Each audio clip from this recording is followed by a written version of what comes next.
ഈ ലെറ്റിങ് it go എന്ന് പറഞ്ഞു കഴിഞ്ഞാൽ ഒരിക്കലും അത് ഒരു കട്ട് ഓഫ് ചെയ്ത് മാറ്റില്ലല്ല. അതായത് ഇന്ന സാധനത്തിൽ ഞാൻ സ്റ്റക്കായി കിടക്കുകയാണ്, അതുകൊണ്ട് അതിനെ അങ്ങ് മുറിച്ച് മാറ്റിക്കളയാം എന്ന് പറയുന്നൊരു സാധനമല്ല.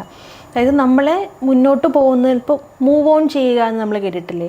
അതൊരു വ്യക്തിയിൽ നിന്നാവാം, ഒരു സാഹചര്യത്തിൽ നിന്നാവാം, പാസ്റ്റ് റിലേഷൻഷിപ്പിൽ നിന്ന്, എന്തിൽ നിന്നും ആയിക്കോട്ടെ, ഒരു അത്രയും പോസിറ്റീവ് അല്ലാത്ത ഒരു സിറ്റുവേഷനിൽ നിന്ന് നമ്മൾ മൂവ് ഓൺ ചെയ്യണം. അപ്പോൾ ഈ മൂവ് ഓൺ ചെയ്യുമ്പോൾ നമ്മൾ എസെൻഷ്യലി ചെയ്യേണ്ട ഒരു കാര്യമാണ് ലെറ്റിങ് ഇറ്റ് ഗോ. അതും ലെറ്റിങ് ഇറ്റ് ഗോ ഗ്രേസ്ഫുള്ളി, ഭയങ്കര മനോഹരമായിട്ട് നമുക്കതിനെ എടുത്തു മാറ്റാൻ പറ്റും. അതായത് ഈ പലപ്പോഴും നമ്മൾ ഈ ഹോൾഡ് ഓൺ ചെയ്തിരിക്കുന്ന സംഭവങ്ങളോ വ്യക്തികളോ റിലേഷനുകളോ സാധനങ്ങളോ ഒക്കെ നമ്മളെ ഒരു ചങ്ങല പോലെ തടഞ്ഞു നിർത്തുന്നതാണ്.